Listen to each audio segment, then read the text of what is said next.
ॐ श्री गणेशाय नमः। श्री सरस्वत्यै नमः। श्री वेदव्यासाय नमः। नारायणं नमस्कृत्य नरं चैव नरोत्तमं देवीं सरस्वतीं व्यासं ततो जयमुदीरयेत्।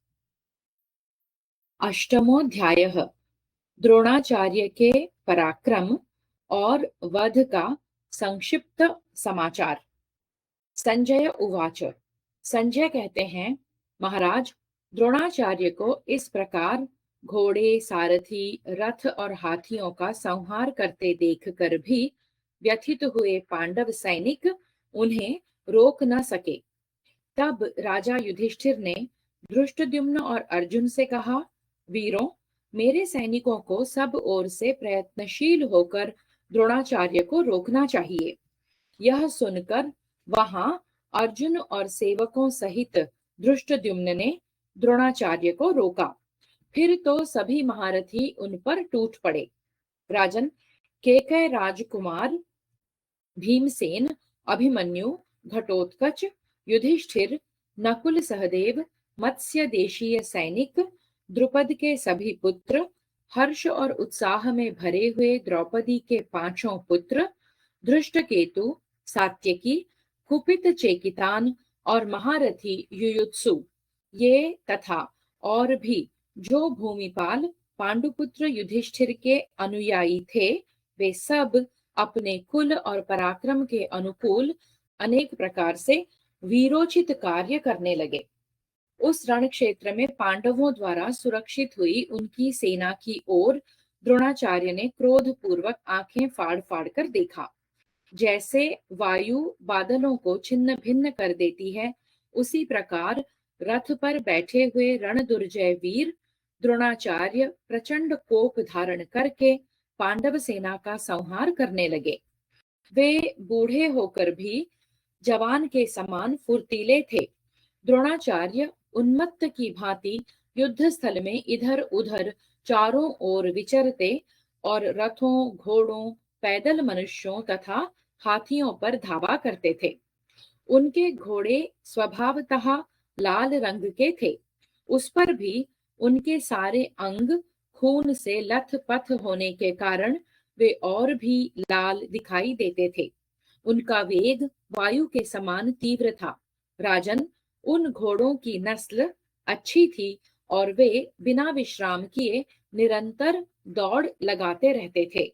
नियम पूर्वक व्रत का पालन करने वाले द्रोणाचार्य को क्रोध में भरे हुए काल के समान आते देख पांडुनंदन युधिष्ठिर के सारे सैनिक इधर उधर भाग चले।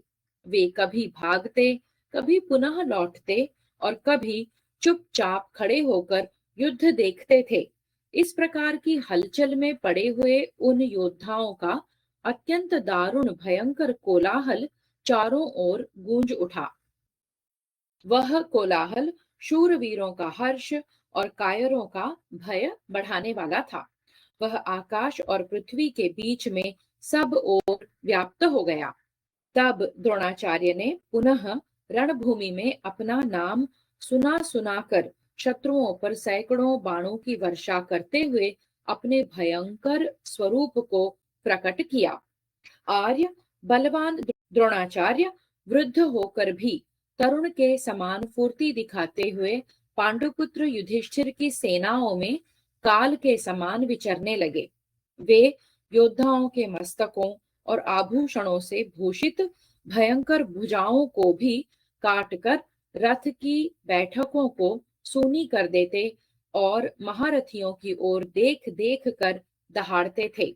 प्रभो, उनके हर्ष पूर्वक किए हुए सिंहनाद अथवा बाणों के वेग से उस रण क्षेत्र में समस्त योद्धा सर्दी से पीड़ित हुई गायों की भांति थर थर कांपने लगे। द्रोणाचार्य के रथ की घरघराहट, प्रत्यंचा को दबा दबा कर खींचने के शब्द और धनुष की टंकार से आकाश में महान कोलाहल होने लगा। द्रोणाचार्य के धनुष से सहस्त्रों सहस्रों बाण निकलकर संपूर्ण दिशाओं में व्याप्त हो हाथी, घोड़े, रथ और पैदल सैनिकों पर बड़े वेग से गिरने लगे। द्रोणाचार्य के धनुष का वेग महान था। उन्होंने अस्त्रों द्वारा आग सी प्रज्वलित कर दी थी। पांडव और पांचाल सैनिक उनके पास पहुंचकर उन्हें रोकने की चेष्टा करने लगे। द्रोणाचार्य ने हाथी, घोड़े और पैदलों सहित उन समस्त योद्धाओं को यमलोक पहुंचा दिया और थोड़ी ही देर में भूतल पर रक्त की कीच मचा दी। द्रोणाचार्य ने निरंतर बाणों की वर्षा और उत्तम अस्त्रों का विस्तार करके संपूर्ण दिशाओं में बाणों का जाल सा बुन दिया, जो स्पष्ट दिखलाई दे रहा था। पैदल सैनिकों, रथियों, घुड़सवारों तथा हाथी सवारों में सब ओर विचरता हुआ उनका ध्वज बादलों में विद्युत सा दृष्टिगोचर हो रहा था। पांचों श्रेष्ठ केकय राजकुमारों तथा पांचाल राज द्रुपद को अपने बाणों से मथ कर उदार हृदय वाले द्रोणाचार्य ने हाथों में धनुष बाण लेकर युधिष्ठिर की सेना पर आक्रमण किया। यह देख भीमसेन, अर्जुन, सात्यकी, धृष्टद्युम्न, शैब्य कुमार, काशीराज तथा शिबी गर्जना करते हुए उनके ऊपर बाण समूहों की वर्षा करने लगे। इन सब के बाण द्रोणाचार्य के सायकों द्वारा छिन्न भिन्न एवं निष्फल हो युद्ध स्थल में धरती पर लौटते दिखाई देने लगे, मानो नदियों के द्वीप में ढेर के ढेर कास अथवा सरकंडे काट कर बिछा दिए गए हों। द्रोणाचार्य के धनुष से छूटे हुए सुवर्ण में विचित्र पंखों से युक्त बाण हाथी, घोड़े और युवकों के शरीरों को छेद कर धरती में घुस गए। उस समय उनके पंख रक्त से रंग गए थे। जैसे वर्षा काल के मेघों की घटा से आकाश आच्छादित हो जाता है, उसी प्रकार वहां बाणों से विदीर्ण होकर गिरे हुए योद्धाओं के समूहों, रथों, हाथियों और घोड़ों से सारी रणभूमि पट गई थी। सात्यकी, भीमसेन और अर्जुन जिसमें सेनापति थे तथा जिसके भीतर अभिमन्यु, द्रुपद एवं काशीराज जैसे योद्धा मौजूद थे, उस सेना को तथा अन्यान्य महावीरों को भी द्रोणाचार्य ने समरांगण में रौंद डाला, क्योंकि वे आपके पुत्रों को ऐश्वर्य की प्राप्ति कराना चाहते थे। राजन कौरवेंद्र, युद्ध स्थल में ये तथा और भी बहुत से वीरोचित कर्म करके महात्मा द्रोणाचार्य प्रलय काल के सूर्य की भांति संपूर्ण लोकों को तपाकर यहाँ से स्वर्ग में चले गए। इस प्रकार सुवर्णमय रथ वाले शूरवीर द्रोणाचार्य रण क्षेत्र में पांडव पक्ष के लाखों योद्धाओं का संहार करके अंत में धृष्टद्युम्न के द्वारा मार गिराए गए। धैर्यशाली द्रोणाचार्य ने युद्ध में पीठ न दिखाने वाले शूरवीरों की एक अक्षौहिणी से भी अधिक सेना का संहार करके पीछे स्वयं भी परम गति प्राप्त कर ली। राजन, सुवर्णमय रथ वाले द्रोणाचार्य अत्यंत दुष्कर पराक्रम करके अंत में पांडवों सहित अमंगलकारी क्रूर कर्मा पांचालों के हाथ से मारे गए। नरेश्वर, युद्ध स्थल में आचार्य द्रोण के मारे जाने पर आकाश में स्थित अदृश्य भूतों का तथा कौरव सैनिकों का आर्तनाद सुनाई देने लगा। उस समय स्वर्गलोक, भूलोक, अंतरिक्ष लोक, दिशाओं तथा विदिशाओं को भी प्रतिध्वनित करता हुआ समस्त प्राणियों का अहो धिक्कार है, यह शब्द वहां जोर जोर से गूंजने लगा। देवता, पितर तथा जो इनके पूर्ववर्ती भाई बंधु थे, उन्होंने भी वहां भरद्वाज नंदन महारथी द्रोणाचार्य को मारा गया देखा। पांडव विजय पाकर सिंहनाद करने लगे। उनके इस महान सिंहनाद से पृथ्वी कांप उठी। इस प्रकार श्री महाभारत द्रोण पर्व के अंतर्गत द्रोणाभिषेक पर्व में द्रोण वध श्रवण विषयक 8वां अध्याय पूरा हुआ। नवमोऽध्यायः।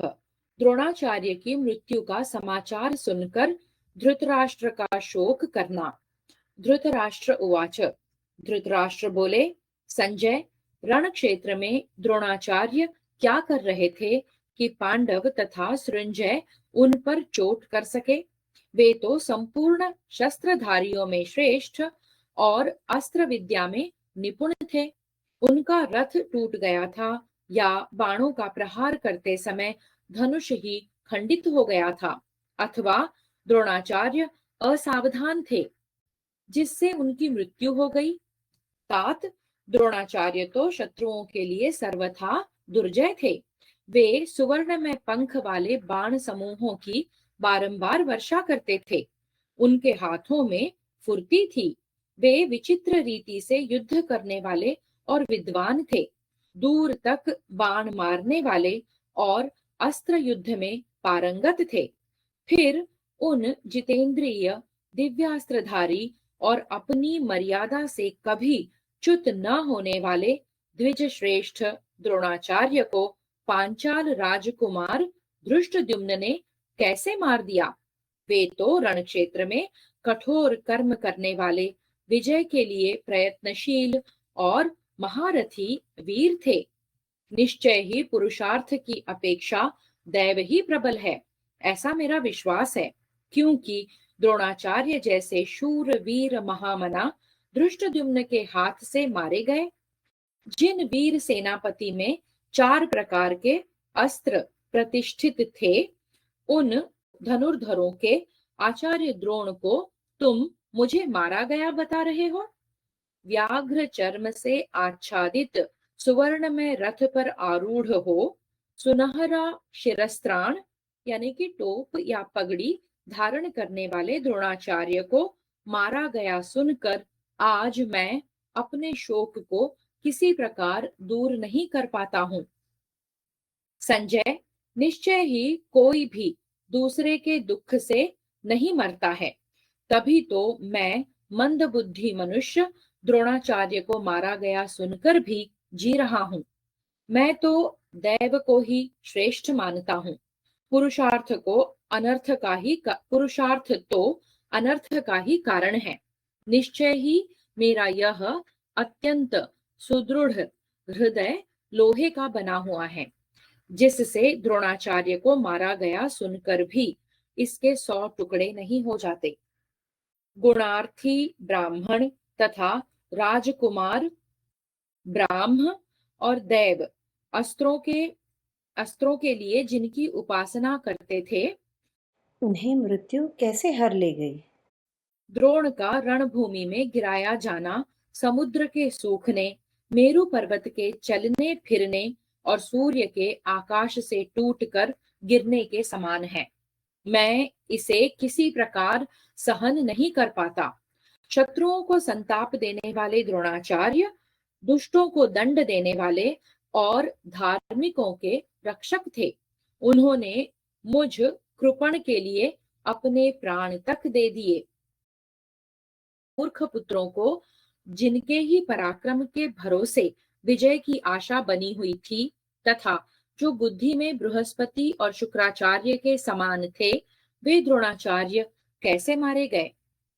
जिनके रंग लाल थे, जो विशाल एवं दृढ़ शरीर वाले थे, जिन्हें सोने की जालियों से आच्छादित किया जाता था, जो रथ में जोते जाने पर वायु के समान वेग से चलते थे, संग्राम में सब प्रकार के शस्त्रों द्वारा किए जाने वाले प्रहार को बचा जाते थे, जो बलवान, सुशिक्षित और रथ को अच्छी तरह वहन करने वाले थे, रणभूमि में जो दृढ़ता पूर्वक डटे रहते थे और जोर जोर से हिनहिनाते थे, धनुषों की टंकार के साथ होने वाली बाण वर्षा तथा अस्त्र शस्त्रों के आघात को सहन करने में समर्थ एवं शत्रुओं को जीतने का उत्साह रखने वाले थे, जो पीड़ा तथा श्वास को जीत चुके थे।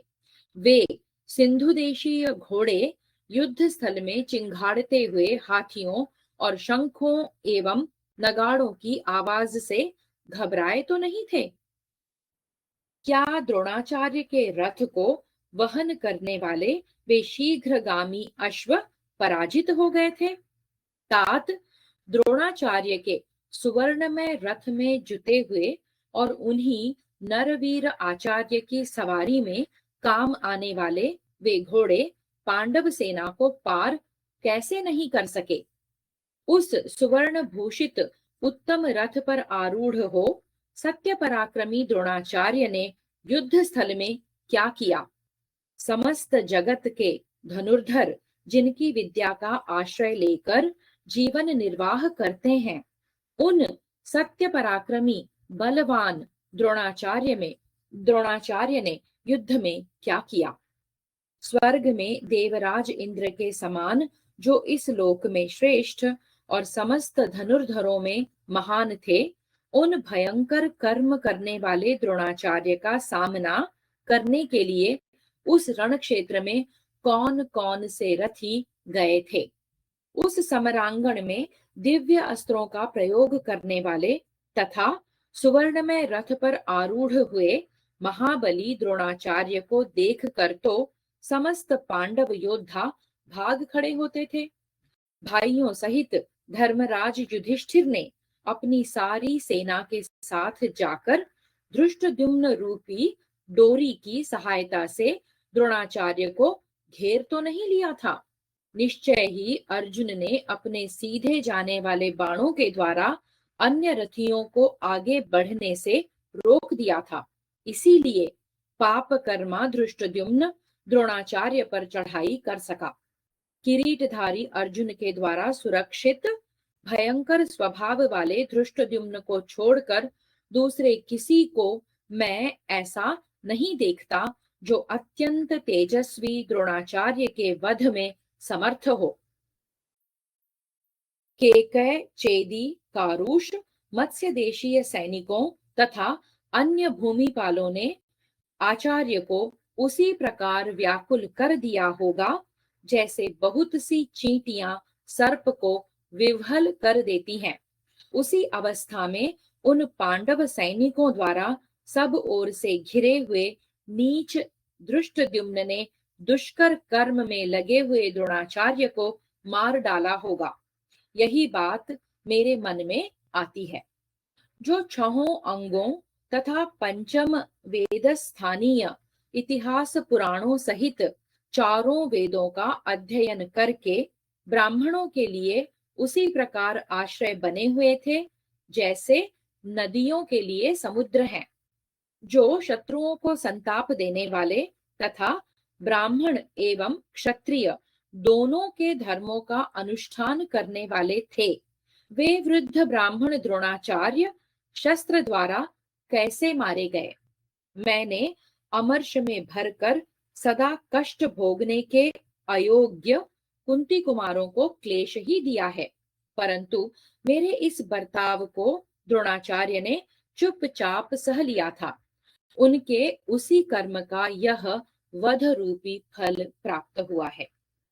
जगत के संपूर्ण धनुर्धर जिनके शिक्षण रूपी कर्म का आश्रय लेकर जीवन निर्वाह करते हैं, उन सत्य प्रतिज्ञ पुण्यात्मा द्रोणाचार्य को राजलक्ष्मी के लोभियों ने कैसे मार डाला?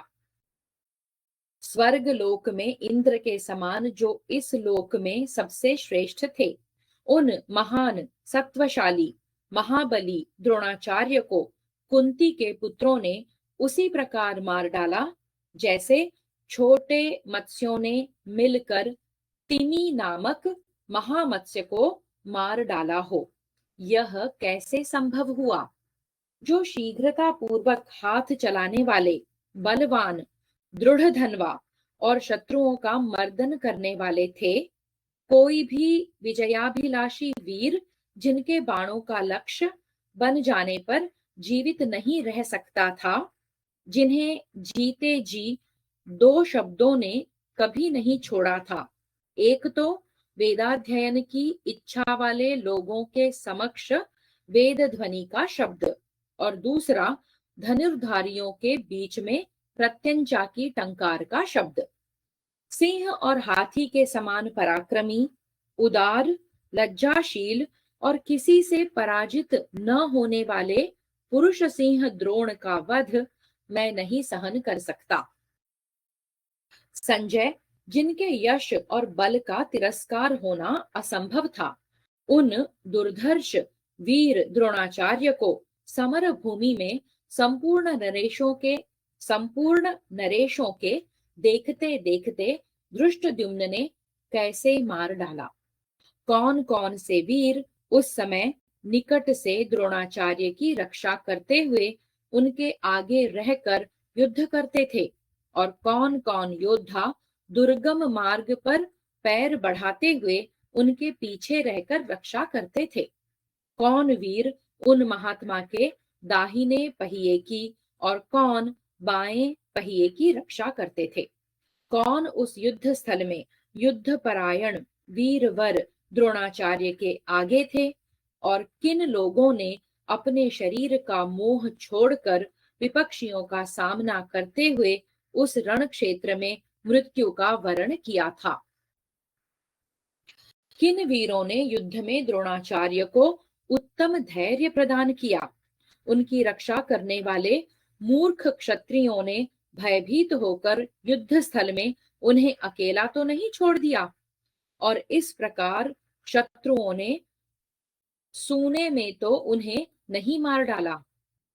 जो बड़ी से बड़ी आपत्ति पड़ने पर भी रण में अपने शौर्य के कारण शत्रु को भयवश पीठ नहीं दिखा सकते थे, वे विपक्षियों द्वारा किस प्रकार मारे गए। संजय, बड़े भारी संकट में पड़ने पर श्रेष्ठ पुरुष को यही करना चाहिए कि वह यथाशक्ति पराक्रम दिखावे। यह बात द्रोणाचार्य में पूर्ण रूप से प्रतिष्ठित थी। तात, इस समय मेरा मन मोहित हो रहा है, अतः तुम यह कथा बंद करो। संजय, फिर होश में आने पर तुमसे यह समाचार पूछूंगा। इस प्रकार श्री महाभारत द्रोण पर्व के अंतर्गत द्रोणाभिषेक पर्व में धृतराष्ट्र का शोक विषयक 9वां अध्याय पूरा हुआ। 10वां राजा धृतराष्ट्र का शोक से व्याकुल होना और संजय से युद्ध के विषयक प्रश्न। वैशंपायन उवाच। वैशंपायन जी कहते हैं, जन्मेजय, सूतपुत्र संजय से इस प्रकार प्रश्न करते करते हार्दिक शोक से अत्यंत पीड़ित हो अपने पुत्रों की विजय की आशा टूट जाने के कारण राजा धृतराष्ट्र अचेत से होकर पृथ्वी पर गिर पड़े। उस समय अचेत पड़े हुए राजा धृतराष्ट्र को उनकी दासियां पंखा झलने लगी और उनके ऊपर परम सुगंधित एवं अत्यंत शीतल जल छिड़कने लगी। महाराज को गिरा देख धृतराष्ट्र की बहुत सी स्त्रियां उन्हें चारों ओर से घेर कर बैठ गईं और उन्हें हाथों से सहलाने लगी। फिर उन सुमुखी स्त्रियों ने राजा को धीरे धीरे धरती से उठाकर सिंहासन पर बिठाया। उस समय उनके नेत्रों से आंसू झर रहे थे और कंठ गद गद हो रहे थे। सिंहासन पर पहुंचकर भी राजा धृतराष्ट्र मूर्छा से पीड़ित हो निश्चेष्ट हो गए। उस समय सब ओर से उनके ऊपर व्यजन डुलाया जा रहा था। फिर धीरे धीरे होश में आने पर कांपते हुए राजा धृतराष्ट्र ने पुनः सूत जातीय संजय से युद्ध का यथावत समाचार पूछा। धृतराष्ट्र उवाच। धृतराष्ट्र बोले, जो उगते हुए सूर्य की भांति अपनी प्रभा से अंधकार दूर कर देते हैं, उन अजात शत्रु युधिष्ठिर को द्रोण के समीप आने से किसने रोका था। जो मद की धारा बहाने वाले हथिनी के साथ समागम के समय आए हुए विपक्षी हाथी पर आक्रमण करने वाले तथा गज यूथपतियों के लिए अजेय मत वाले गजराज के समान वेगशाली और पराक्रमी हैं, कौरवों के प्रति जिनका क्रोध बढ़ा हुआ है, जिन पुरुष प्रवर वीर ने रण क्षेत्र में बहुत से वीरों का संहार किया है, जो महापराक्रमी, धैर्यवान एवं सत्य प्रतिज्ञ हैं और अपनी भयंकर दृष्टि से अकेले ही दुर्योधन की संपूर्ण सेना को भस्म कर सकते हैं, जो क्रोध भरी दृष्टि से ही शत्रु का संहार करने में समर्थ हैं, विजय के लिए प्रयत्नशील, अपनी मर्यादा से कभी च्युत न होने वाले, जितेंद्रिय तथा लोक में विशेष सम्मानित हैं, उन प्रसन्न वदन धनुर्धर युधिष्ठिर को द्रोणाचार्य के सामने आते देख मेरे पक्ष के किन शूर वीरों ने रोका था।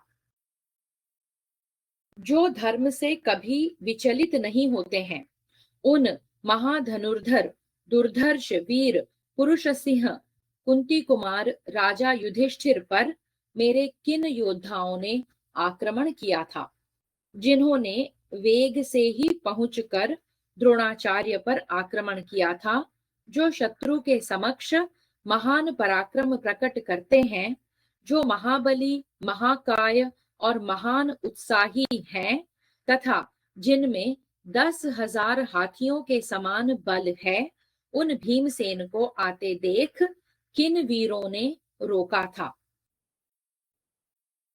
जो मेघ के समान श्याम वर्ण वाले परम पराक्रमी महारथी अर्जुन विद्युत की उत्पत्ति करते हुए बादलों के समान भयंकर वज्रास्त्र का प्रयोग करते हैं, जो जल की वर्षा करने वाले इंद्र के समान बाण समूहों की वृष्टि करते हैं, तथा जो अपने धनुष की टंकार और रथ के पहिए की घरघराहट से संपूर्ण दिशाओं को शब्दायमान कर देते हैं, वे स्वयं भयंकर मेघ स्वरूप जान पड़ते हैं।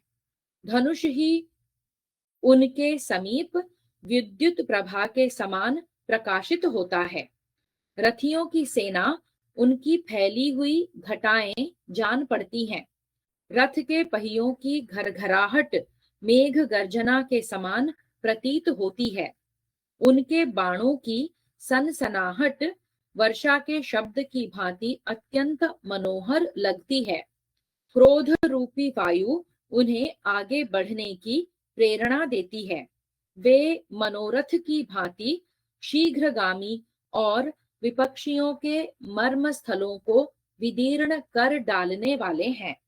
बाण धारण करके वे बड़े भयानक प्रतीत होते और रक्त रूपी जल से संपूर्ण दिशाओं को आप्लावित करते हुए मनुष्यों की लाशों से धरती को पाट देते हैं।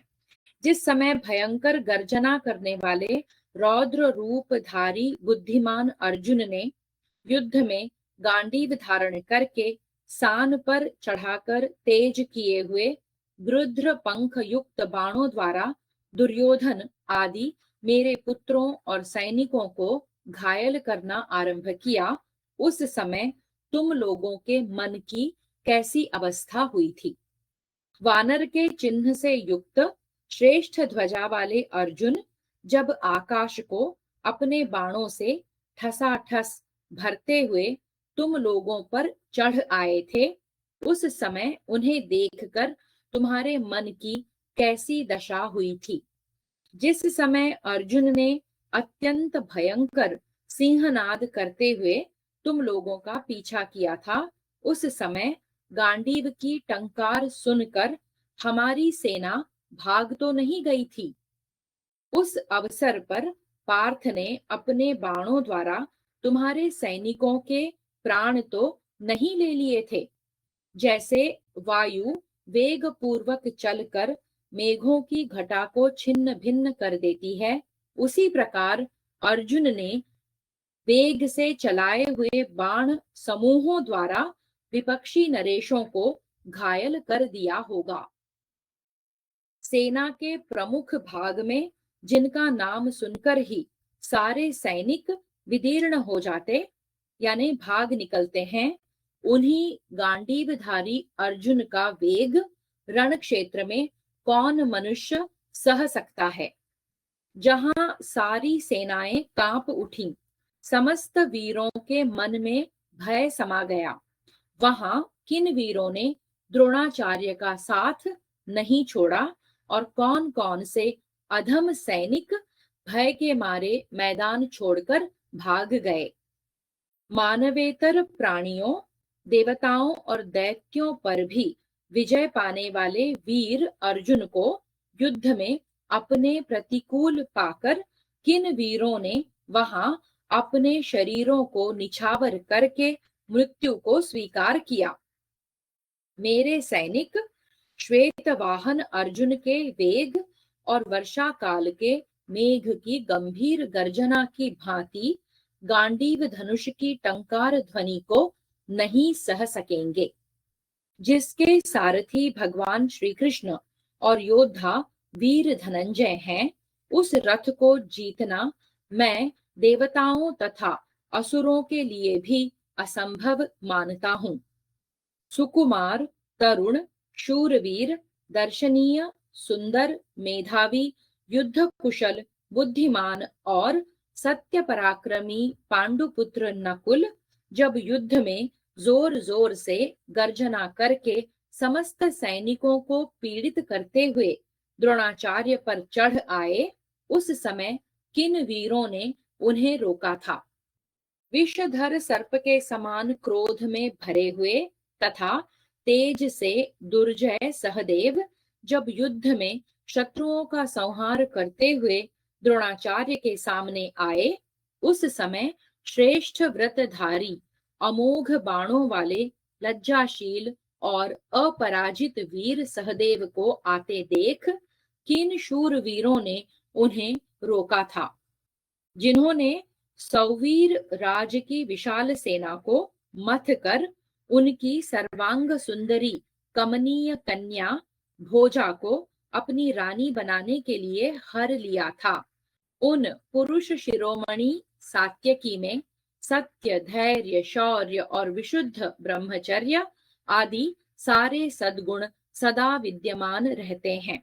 वे सात्यकी बलवान, सत्य पराक्रमी, उदार, अपराजित, युद्ध में वसुदेव नंदन श्री कृष्ण के समान शक्तिशाली, अवस्था में उनसे कुछ छोटे, अर्जुन से ही शिक्षा पाकर बाण विद्या में श्रेष्ठ तथा अस्त्रों के संचालन में कुंती कुमार अर्जुन के तुल्य यशस्वी हैं। उन वीरवर सात्यकी को किसने द्रोणाचार्य के पास आने से रोका। वृष्णि वंश के श्रेष्ठ शूरवीर सात्यकी संपूर्ण धनुर्धरों में उत्तम हैं। वे अस्त्र विद्या, यश तथा पराक्रम में परशुराम जी के समान हैं।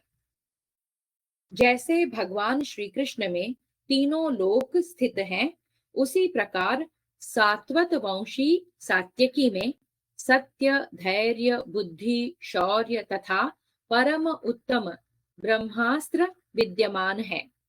इस प्रकार सर्व सद्गुण संपन्न महाधनुर्धर सात्यकी को रोकना देवताओं के लिए भी अत्यंत कठिन है। उनके पास पहुंचकर किन शूरवीरों ने उन्हें आगे बढ़ने से रोका। पांचालों में उत्तम, श्रेष्ठ कुल एवं ख्याति के प्रेमी, सदा सत्कर्म करने वाले, संग्राम में उत्तम आत्म बल का परिचय देने वाले, अर्जुन के हित साधन में तत्पर, मेरा अनर्थ करने के लिए उद्यत रहने वाले, यमराज, कुबेर, सूर्य, इंद्र और वरुण के समान तेजस्वी, विख्यात महारथी तथा भयंकर युद्ध में अपने प्राणों को निछावर करके द्रोणाचार्य से भिड़ने के लिए सदा तैयार रहने वाले वीर धृष्टद्युम्न को किन शूर वीरों ने रोका। जिसने अकेले ही चेदी देश से आकर पांडव पक्ष का आश्रय लिया है, उस धृष्ट केतु को द्रोण के पास आने से किसने रोका। जिस वीर ने अपरांत पर्वत के द्वार देश में स्थित दुर्जय राजकुमार का वध किया, उस केतुमान को द्रोणाचार्य के पास आने से किसने रोका? जो पुरुष सिंह स्त्री और पुरुष दोनों शरीरों के गुण अवगुण को अपने अनुभव द्वारा जानता है, युद्ध स्थल में जिसका मन कभी म्लान यानी उत्साह शून्य नहीं होता, जो समरांगण में महात्मा भीष्म की मृत्यु में हेतु बन चुका है, उस द्रुपद पुत्र शिखंडी को द्रोणाचार्य के सम्मुख आने से किन वीरों ने रोका था?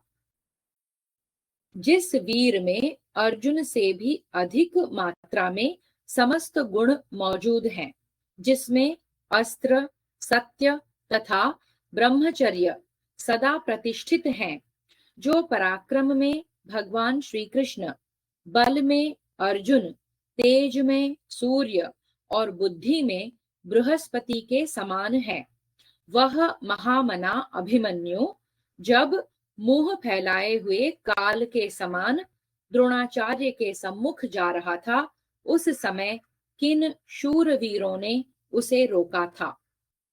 तरुण अवस्था और तरुण बुद्धि वाले शत्रुवीरों के हंता सुभद्रा कुमार ने जब द्रोणाचार्य पर धावा किया था, उस समय तुम लोगों का मन कैसा हो रहा था?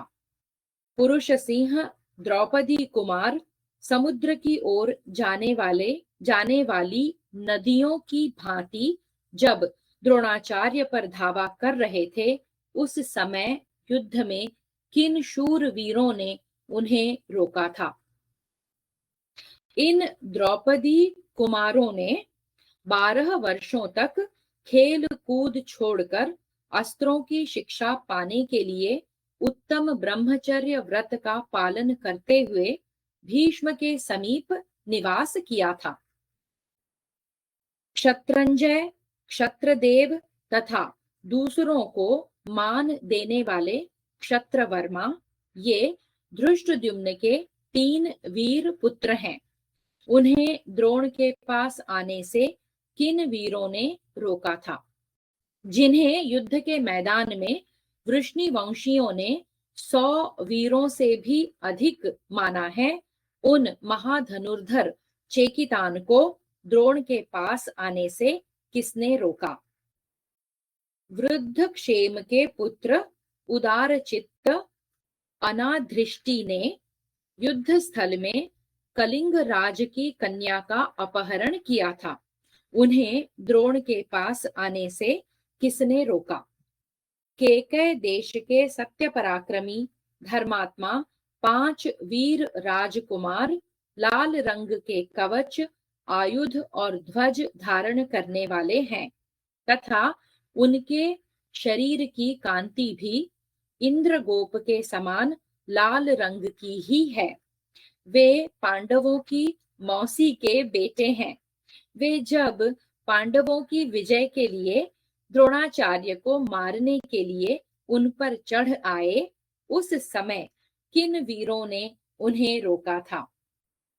वारणावत नगर में सब राजा लोग मार डालने की इच्छा से क्रोध में भरकर 6 महीनों तक युद्ध करते रहने पर भी योद्धाओं में श्रेष्ठ जिस वीर को परास्त न कर सके, धनुर्धरों में उत्तम शौर्य संपन्न सत्य प्रतिज्ञ महाबली उस पुरुष सिंह युयुत्सु को द्रोणाचार्य के पास आने से किसने रोका? जिसने काशीपुरी में काशीराज के महारथी पुत्र को, जो स्त्रियों के प्रति आसक्त था, समर भूमि में भल्ल नामक बाण द्वारा रथ से मार गिराया, जो कुंती कुमारों की गुप्त मंत्रणा को सुरक्षित रखने वाला तथा दुर्योधन का अनर्थ करने के लिए उद्यत रहने वाला है तथा जिसकी उत्पत्ति द्रोणाचार्य के वध के लिए हुई है, वह महाधनुर्धर धृष्टद्युम्न जब रण क्षेत्र में योद्धाओं को अपने बाणों की अग्नि से चलाता और सब ओर से सारी सेना को विदीर्ण करता हुआ द्रोणाचार्य के सम्मुख आ रहा था, उस समय किन शूरवीरों ने उसे रोका था? जो द्रुपद की गोद में पला हुआ था और शास्त्रों द्वारा सुरक्षित था, अस्त्र वेत्ताओं में श्रेष्ठ, उस शिखंडी पुत्र को द्रोणाचार्य के पास आने से किन वीरों ने रोका? जैसे चमड़े को अंगों में लपेट लिया जाता है, उसी प्रकार जिन्होंने अपने रथ के महान घोष द्वारा इस सारी पृथ्वी को व्याप्त कर लिया था, जो प्रधान प्रधान शत्रुओं का वध करने वाले और महारथी वीर थे, जिन्होंने प्रजा का पुत्र की भांति पालन करते हुए सुंदर अन्न पान तथा प्रचुर दक्षिणा से युक्त एवं विघ्न रहित 10 अश्वमेघ यज्ञों का अनुष्ठान किया और कितने ही सर्वमेध यज्ञ संपन्न किए। वे राजा उशी नर के वीर पुत्र सर्वत्र विख्यात हैं। गंगा जी के स्रोत में जितने सिकता कण बहते हैं, उतनी ही अर्थात असंख्य गौएं उशी नर कुमार ने अपने यज्ञ में ब्राह्मणों को दी थीं। राजा जब इस दुष्कर यज्ञ का अनुष्ठान पूर्ण कर चुके, तब संपूर्ण देवताओं ने यह पुकार पुकार कर कहा कि ऐसा यज्ञ पहले के और बाद के भी मनुष्यों ने कभी नहीं किया था। स्थावर जंगम रूप तीनों लोकों में एकमात्र उशी नर पौत्र शैब्य को छोड़कर दूसरे किसी ऐसे राजा को न तो हम इस समय उत्पन्न हुआ देखते हैं और न भविष्य में किसी के उत्पन्न होने का लक्षण ही देख पाते हैं, जो इस महान भार को वहन करने वाला हो। इस मृत्युलोक के निवासी मनुष्य उनकी गति को नहीं पा सकेंगे। उन्हीं उशी नर का पौत्र शैब्य सावधान हो जब द्रोणाचार्य के सम्मुख आ रहा था, उस समय मुंह फैलाए हुए काल के समान उस वीर को किसने रोका?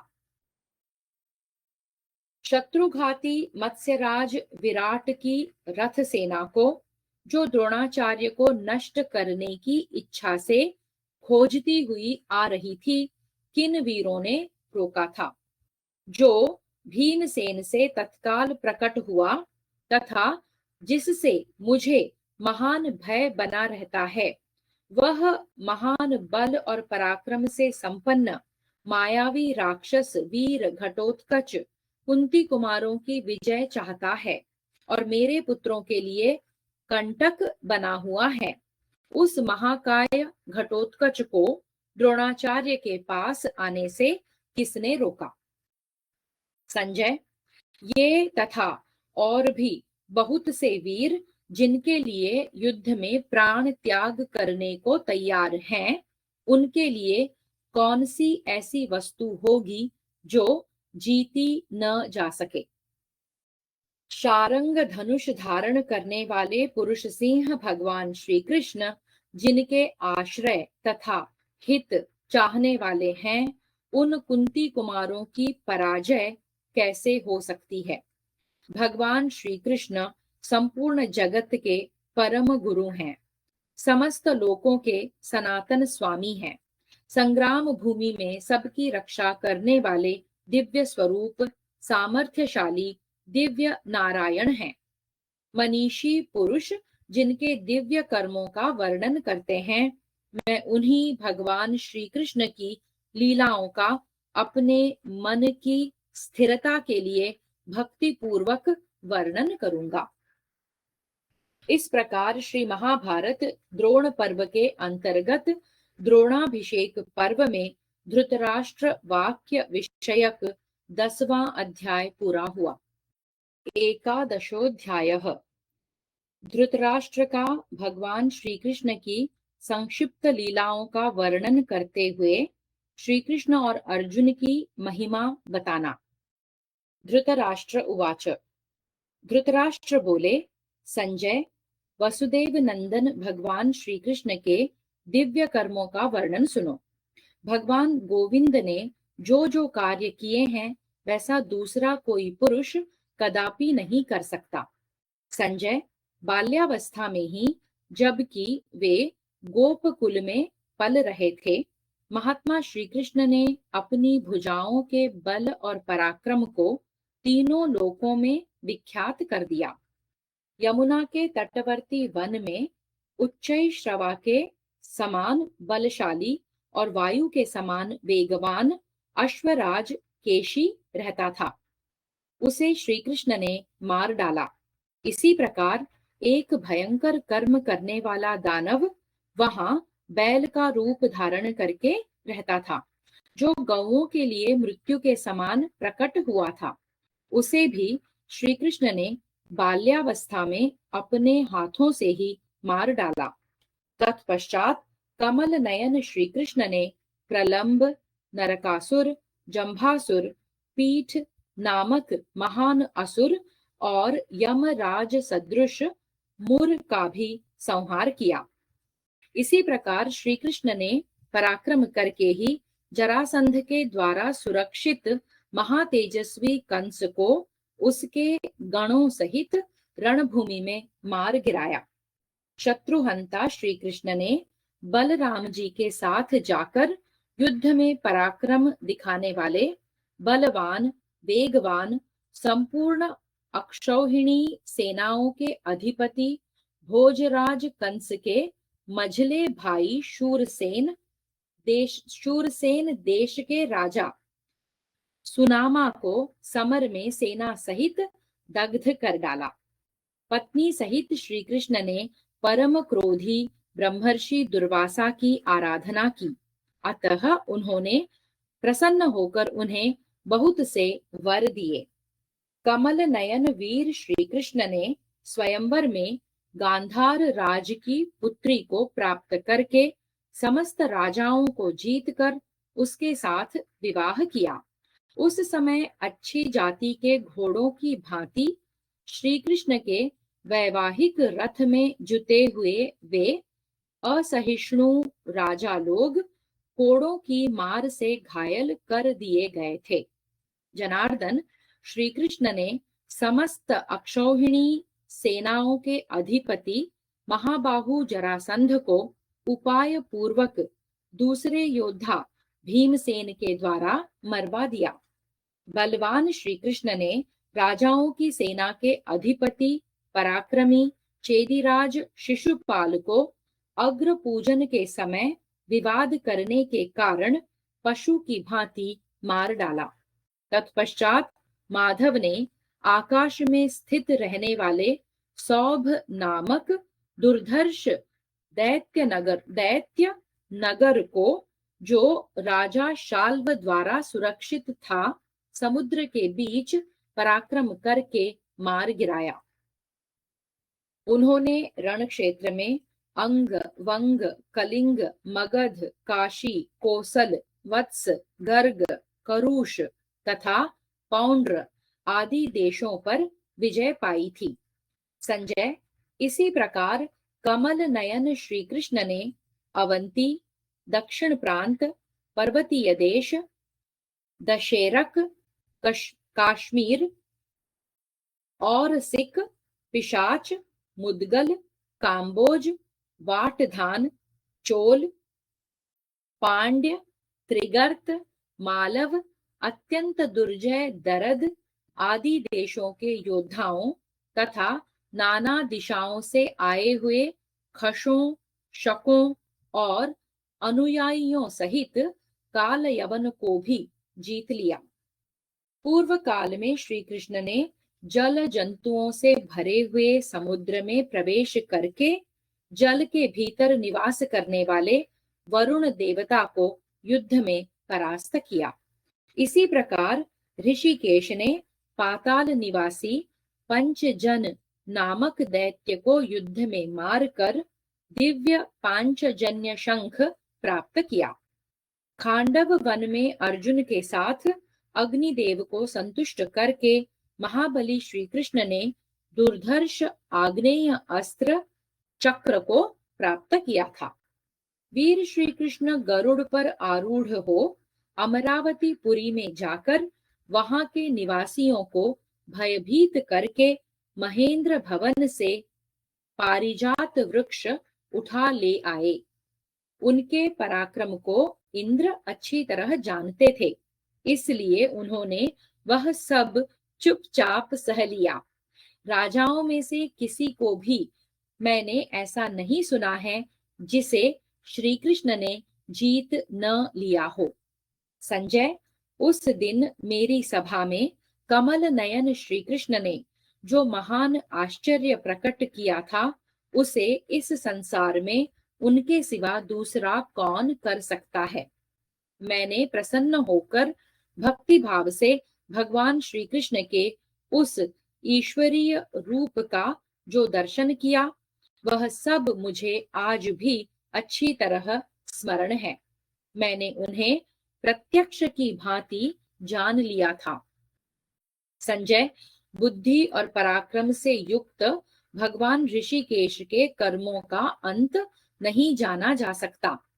यदि गद, सांब, प्रद्युम्न, विदुरथ, अगावह, अनिरुद्ध, चारुदेशण, सारण, उल्मुख, निषठ, झिल्ली, पराक्रमी बभ्रु, पृथु, विपृथु, शमीक तथा अरिमेजय, ये तथा दूसरे भी बलवान एवं प्राहुर कुशल वृष्णिवंशी योद्धा, वृष्णिवंश के प्रमुख वीर महात्मा केशव के बुलाने पर पांडव सेना में आ जाएं और समर भूमि में खड़े हो जाएं, तो हमारा सारा उद्योग संशय में पड़ जाए, ऐसा मेरा विश्वास है।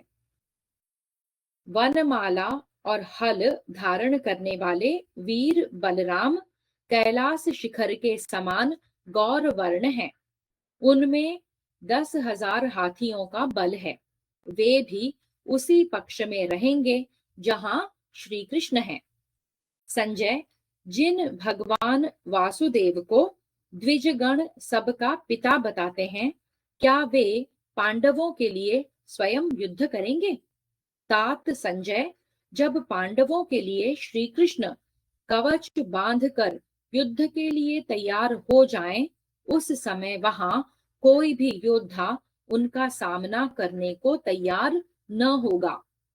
यदि सब कौरव पांडवों को जीत लें, तो वृष्णि वंशभूषण भगवान श्री कृष्ण उनके हित के लिए अवश्य उत्तम शस्त्र ग्रहण कर लेंगे।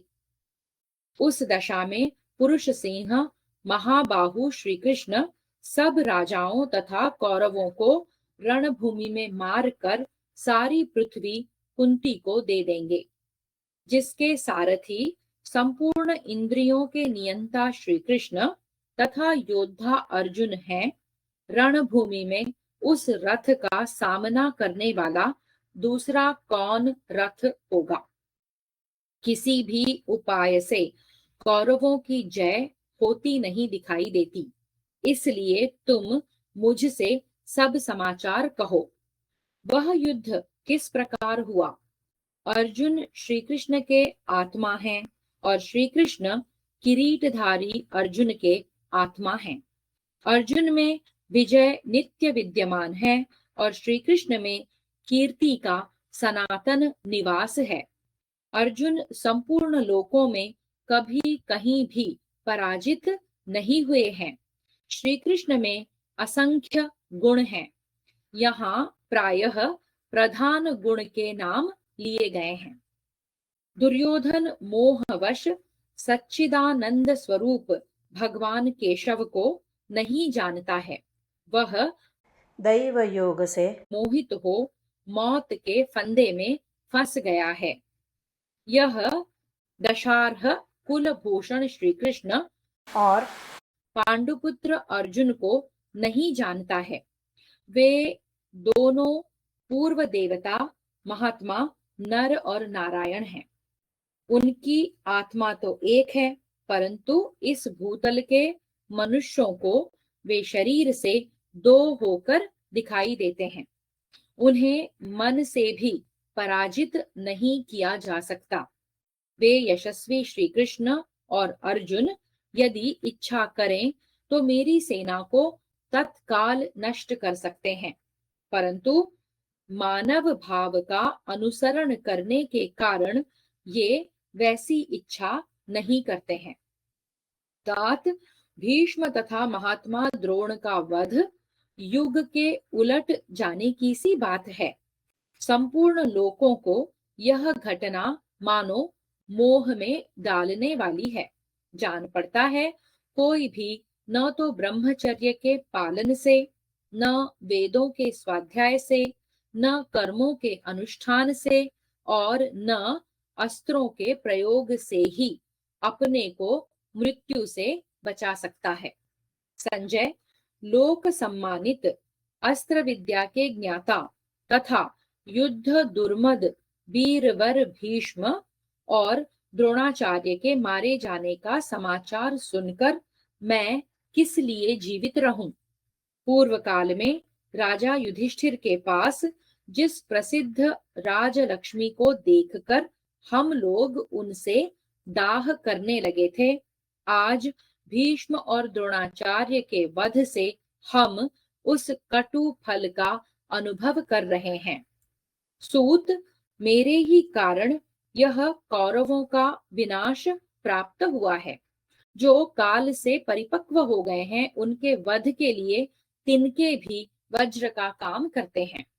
युधिष्ठिर इस संसार में अनंत ऐश्वर्य के भागी हुए हैं, जिनके कोप से महात्मा भीष्म और द्रोण मार गिराए गए। युधिष्ठिर को धर्म का स्वाभाविक फल प्राप्त हुआ है, किंतु मेरे पुत्रों को उसका फल नहीं मिल रहा है। सबका विनाश करने के लिए प्राप्त हुआ यह क्रूर काल बीत नहीं रहा है। तात, मनस्वी पुरुषों द्वारा अन्य प्रकार से सोचे हुए कार्य भी दैव योग से कुछ और ही प्रकार के हो जाते हैं, ऐसा मेरा अनुभव है। अतः इस अनिवार्य, अपार, दुश्चिंत्य एवं महान संकट के प्राप्त होने पर जो घटना जिस प्रकार हुई हो वह मुझे बताओ। इस प्रकार श्री महाभारत द्रोण पर्व के अंतर्गत द्रोणाभिषेक पर्व में धृतराष्ट्र विलाप विषयक 11वां अध्याय पूरा हुआ। हरि ओम। श्रीकृष्णार्पणमस्तु।